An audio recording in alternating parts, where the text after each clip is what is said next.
नमस्कार, स्वागत है आपका एडवांस इंडिया पर। मैं हूं नवीन चौहान। इस वक्त मैं कवाल गांव में मौजूद हूं और आज जो है पुण्यतिथि थी गौरव और सचिन की। मलिकपुरा गांव है ये, कवाल से कुछ ही दूर पड़ता है। रास्ते में कवाल पड़ा था। कवाल वही गांव है जहां पे बवाल शुरू हुआ था और आज ही के दिन यानी 8 साल पहले एक निर्मम हत्या कर दी गई थी इन दो बेटों की। ये आप देख सकते हैं और उनके पिताजी हमारे साथ हैं। गौरव के पिता हैं और सचिन के फूफा जी हैं रविंदर जी। उनसे बातचीत करेंगे। रविंदर जी, 8 साल पहले जो कुछ हुआ था उसने हर किसी को हिलाकर रख दिया था, दहला कर रख दिया था। दर्द बहुत रहा होगा। 8 साल बाद क्या अब जख्म भर पाए? देखो ऐसा है जी, ये जख्म तो ऐसे हैं किसी के भी हो जो उसके भरते नहीं। जख्म जो है कुछ ऐसे हो जो भर जाए, लेकिन हमारे जख्म तो ऐसे हैं जब तक हमारे सांस जब तक भरने के नहीं। क्यों, हमारा तो अकेला बच्चा था, एक लड़का था इससे पहले 3 महीने पहले वो एक्सपायर हो गया था रेल दुर्घटना में। 2 बच्चे थे। यो यहाँ इन्होंने जो है माम लिंचिंग वालों ने कहते चढ़ के तो इन्होंने ख़त्म कर दिए। तो हमारा जो दुख है, दर्द है, वो सारी उम्र जाने का नहीं।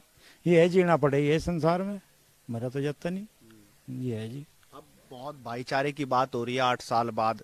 आपको लग रहा है वो भाईचारा अभी बन पाया कि सिर्फ बात हो रही है, लेकिन असली में अभी भी ऐसा ही सब कुछ?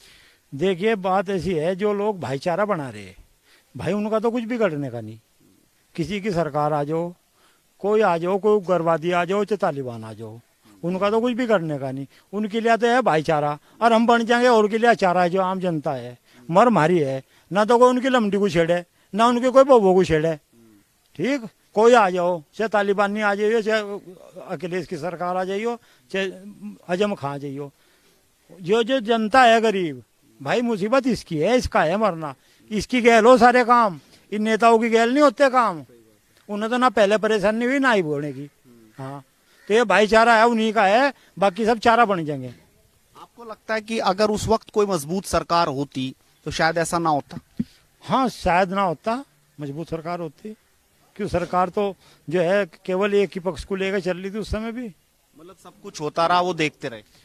हाँ, सब कुछ होता रहा, सब देखते रहे। ये कोई एक दिन की घटना थोड़ा ही बनी है कि भाई एक दिन में ये कांड हो गया।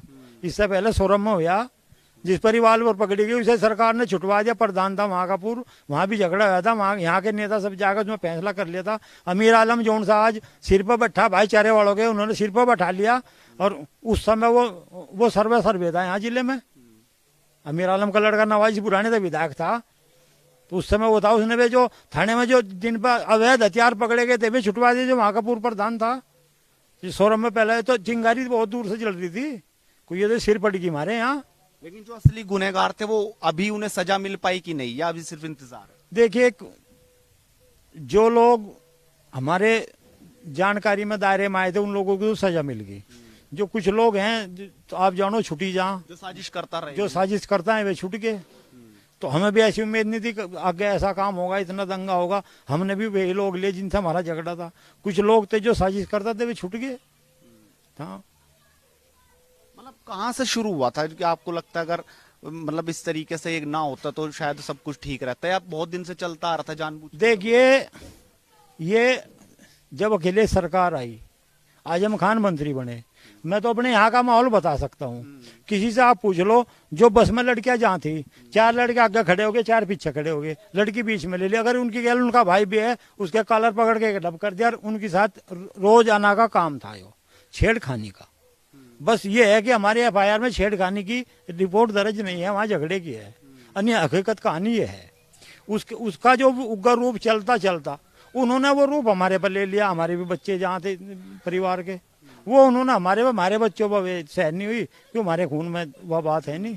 तो ये है माना, उन्होंने उसका विरोध किया तो उन्होंने घेर कर उन्हें पहले नहीं देखो। और उसमें ये ऐसा नहीं, छोटे बच्चे छोटे बड़े सब थे उस समय। हाँ, छोटे बड़े सब थे उस कांड में। ऐसा नहीं कि वे उन लोगों ने बच्चों ने कर दिया कुछ, वो कर दिया, क्योंकि उन लोगों को दावा सरकार सारी है। और है भी आकर थाने में तो अमीर आलम ने छुटवाए। आज हम खा का पता मैं फोन पर हम तो यहाँ अमीर आलम का पता। आज अमीर आलम को भाईचारे वाले महामंत्री सिर पर बैठाओ फिर, तो भाईचारा तो उनका है, हमारा कहाँ से रह जाए, हम तो चारा बन जाएंगे। आपको लगता है 5 साल बाद जब ये सरकार अपना काम कर रही है, इसमें वो जो छेड़खानी की बातें थी, जो बसों में जो सब कुछ हो रहा था, वो जो तालिबान सोच वाले लोग थे जो इस तरीके से गंदी हरकत करते थे, वो अब चुपचाप बैठे हैं? हाँ, उसमें फर्क है, उसमें फर्क है, उसमें जो है अब फर्क है। लेकिन एक फर्क हो रहा है कि यह सरकार भी उन्हीं कोड़ी भरा लगी ज्यादातर, इसे भी नहीं दिखी उनकी ऑटो से बनोगे तुम, जो चीजें मैं सच्चाई बता रहा हूँ।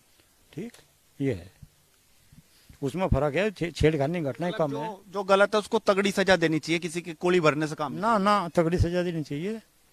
हाँ, लग रहा है आपको योगी जी का लठ मजबूत है फिलहाल? हाँ, योगी जी का लठ मजबूत है।